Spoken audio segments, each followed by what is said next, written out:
Welcome to another episode of Express Mobility. Today, we have with us Mr. Henrik Fisker, who is the founder and CEO of Fisker Inc., a new player in the electric vehicle luxury segment market.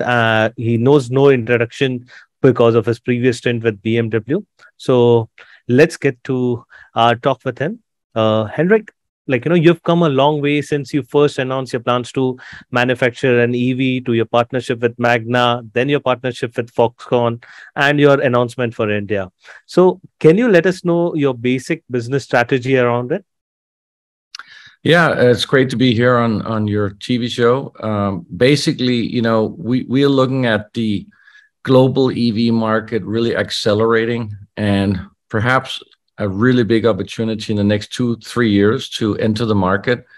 Although there is a lot of new EVs coming to the market, we're still, I think, missing affordable, exciting EVs with interesting technology.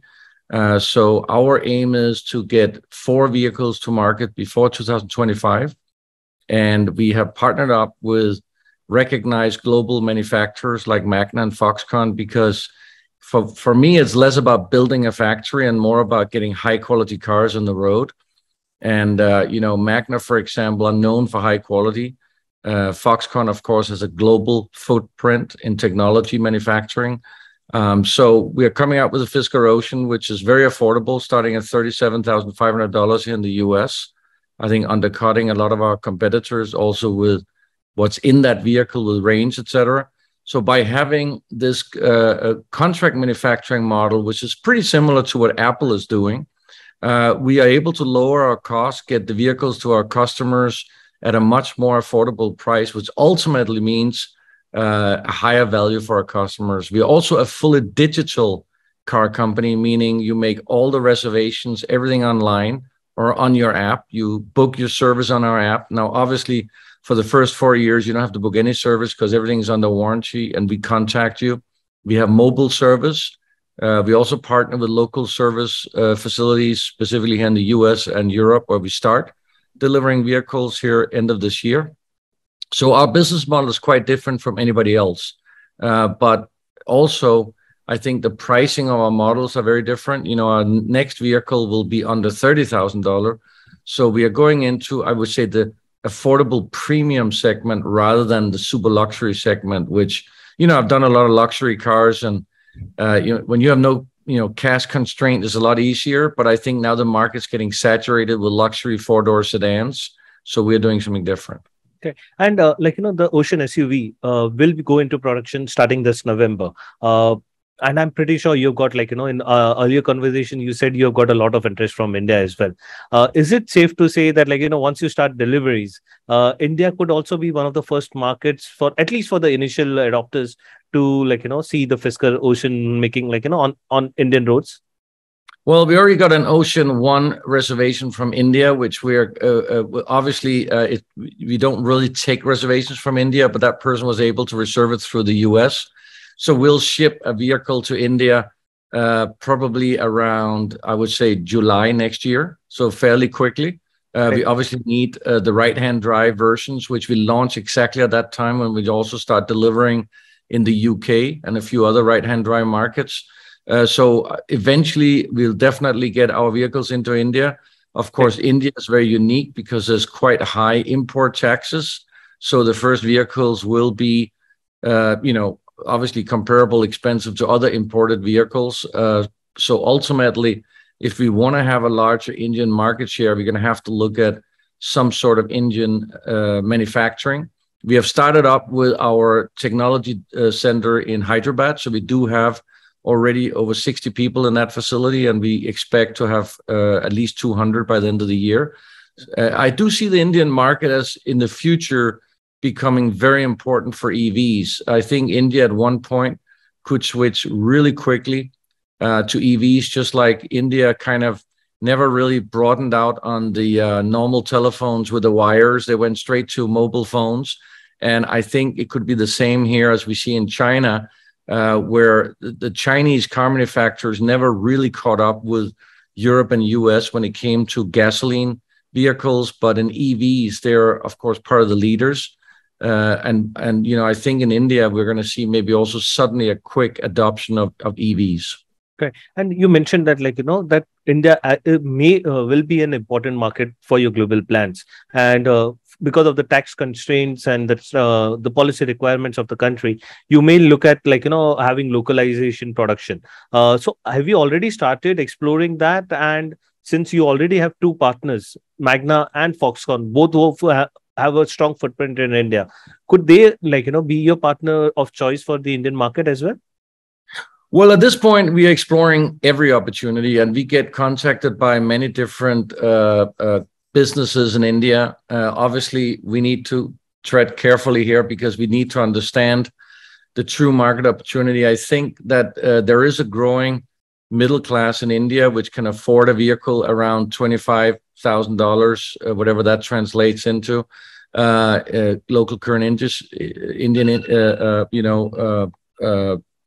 so I would say $25,000 to $30,000 probably the type of market we need to go into to get a good volume.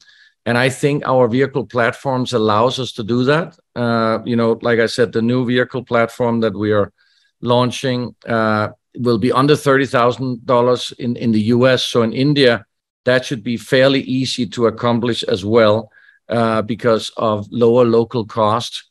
As well as, I would say, parts costs would also be cheaper in India. But right now, we have not chosen a direction for our Indian manufacturing.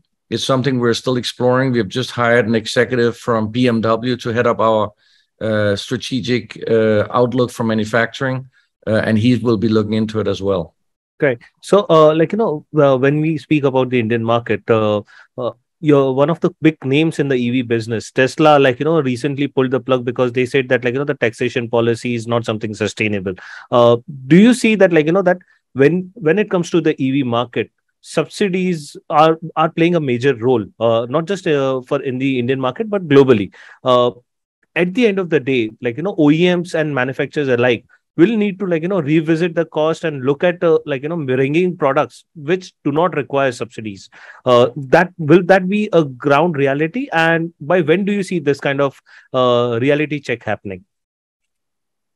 Well, I think there's two different things here. First, you got the relatively high import duties to India, and obviously this was done many years ago by the Indian government because they wanted to somewhat protect the local jobs and manufacturing. And that's fairly normal with maybe countries like India where, you have some disadvantages in terms of the investments and the amount of local companies that are available. So, there's good reasons for that. I think that the other side of it is, should it be given incentives to buy EVs? And that, of course, again, has something to do with what is the economic state of the country that suddenly have to give these incentives. I think that right now, or not right now, but I would say in the next few years, I don't think we will have a disadvantage in terms of cost on EVs. You can already see it with our Fisker Ocean. It's totally cost competitive with a similar sized SUV in our class. In fact, it has better acceleration, many other features that normal gasoline cars don't have. When we come out with a pair, that's the vehicle we are producing first with Foxconn here in the US, is under $30,000. Super price competitive. We don't have an issue.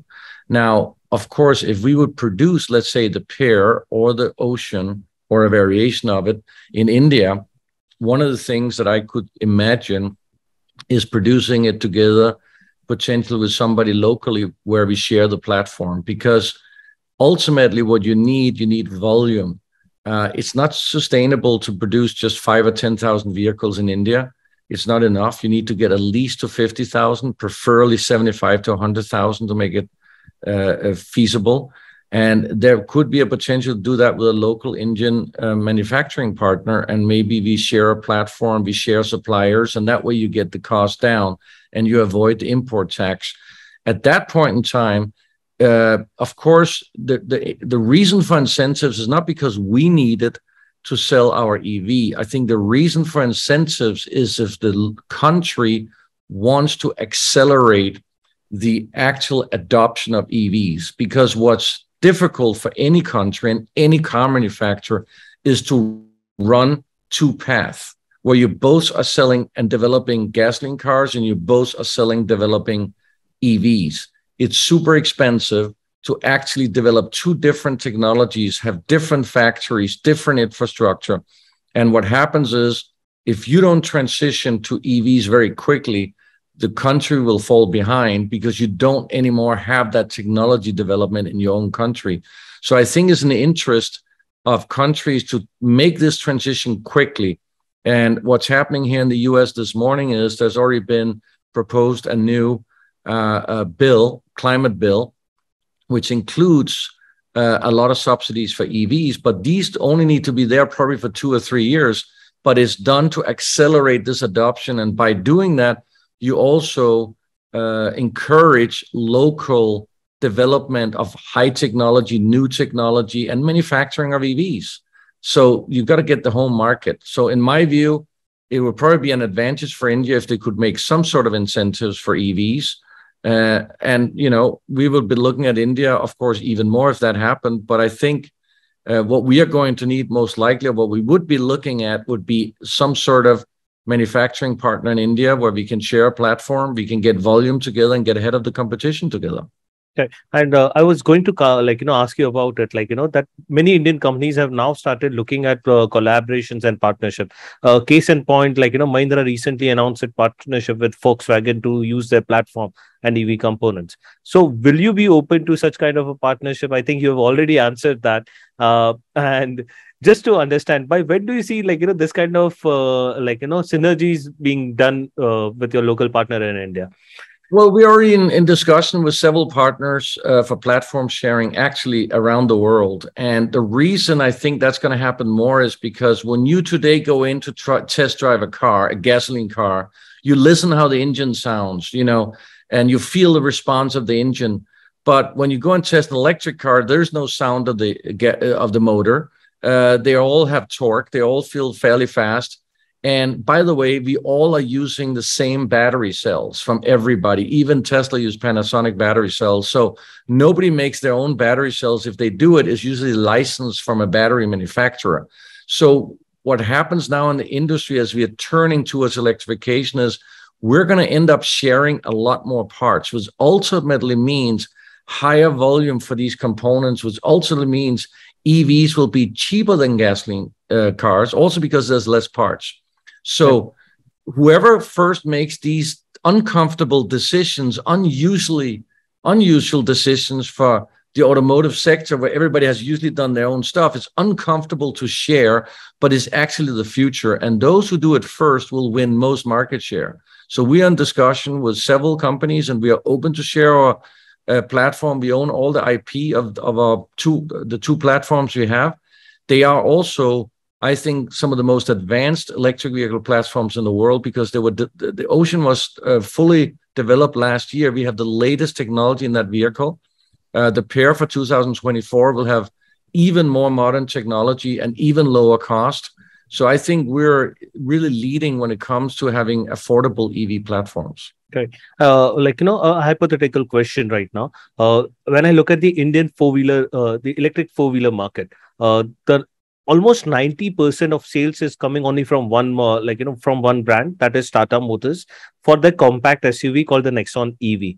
The price of that vehicle ranges from $18,000 to $25,000, which roughly translates to 15 lakh to 20 lakh rupees in the Indian currency. Do you see, that is the ideal sweet spot, or what do you see, where do you see the ideal sweet spot for mass market electric vehicles?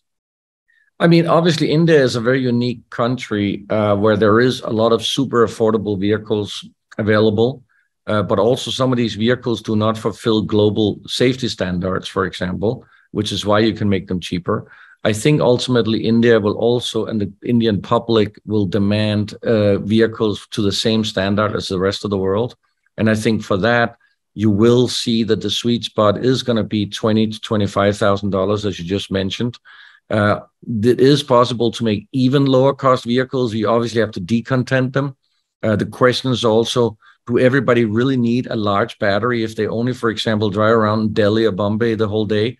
You probably don't drive more than 50 kilometers a day, so you don't really need to carry a battery that can go 500 kilometers. So those are the type of mentality changes we need when we look at electric cars. I think that is totally doable for us to come to India if we have a partner and make an electric vehicle that is super exciting and not compromised, and sell it for between $20,000 to $25,000. So that is something that you are optimistic about.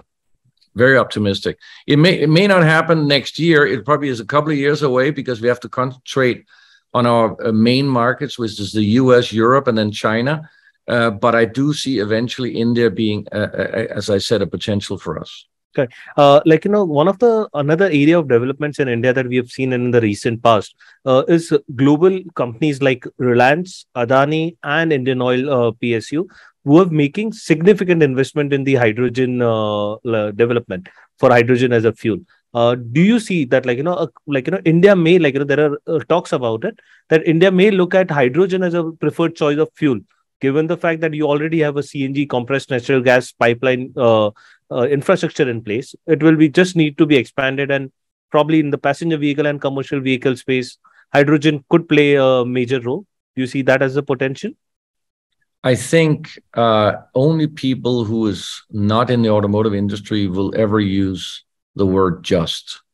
There is no just easy in the automotive industry. Secondly, the automotive industry is a global industry.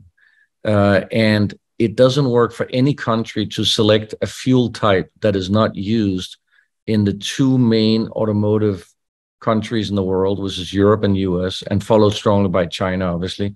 You cannot isolate yourself and say, we're going to use a different fuel. Nobody's going to make cars for you. It doesn't work. The economy of scale won't work.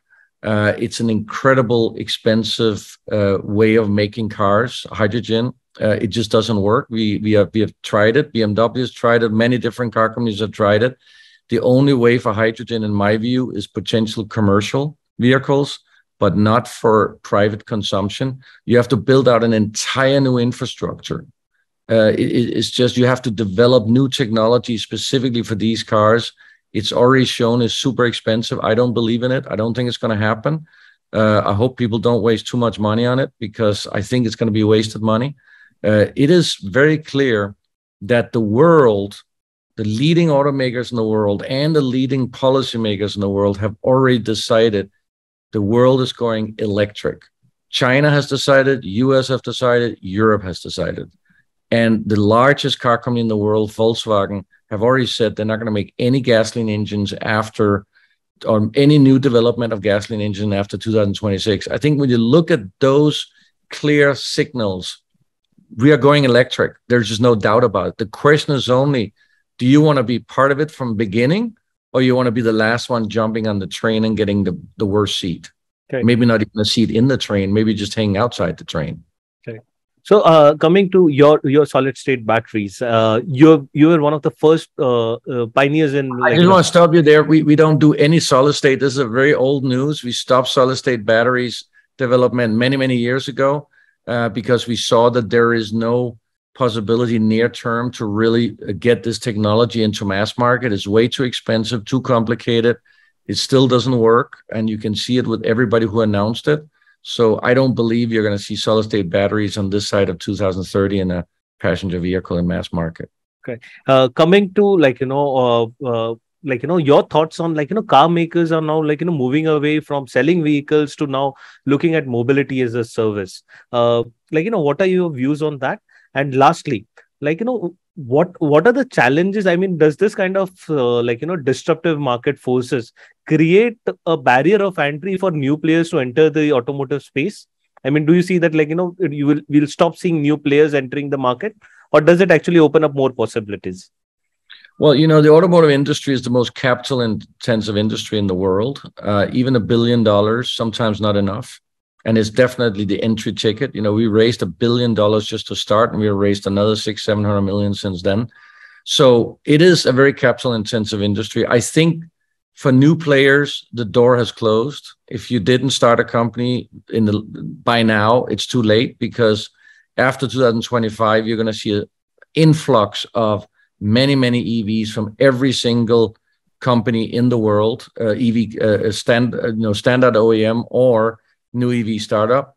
So I think those doors are closed. I think what we are looking at Fisker is to disrupt as a digital car company. We already have created what we call a flexi lease, where you're going to be allowed to lease our vehicle and give it back anytime, no question asked.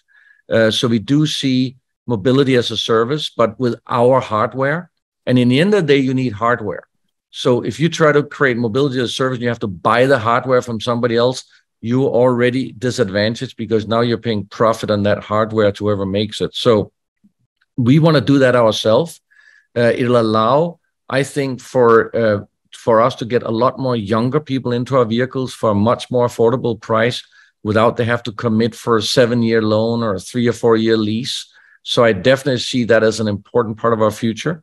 It also allows us to get the vehicles in the hands of young people without overloading them with expensive features. And then later, when maybe they get and up in their career, get promoted, and they can afford something, they can add these features. Maybe some of these features is added over there. So we are creating extremely advanced vehicles where pretty much they're driven by software. Software is super important right now. And that's also why we have opened our tech center in India, in Hyderabad, because we are hiring some of the best software engineers in India right now. And this is something we're going to expand on. Okay. Henrik, it was great talking to you. And it's always a pleasure whenever we interact. It's always something new that we get to learn. And with that, ladies and gentlemen, we come to an end of another exciting episode of Express Mobility. We'll see you again next time. And hopefully we'll catch up with Henrik again to get more updates about his plans for India. Thank you. Thank you. Thank you. Thank you.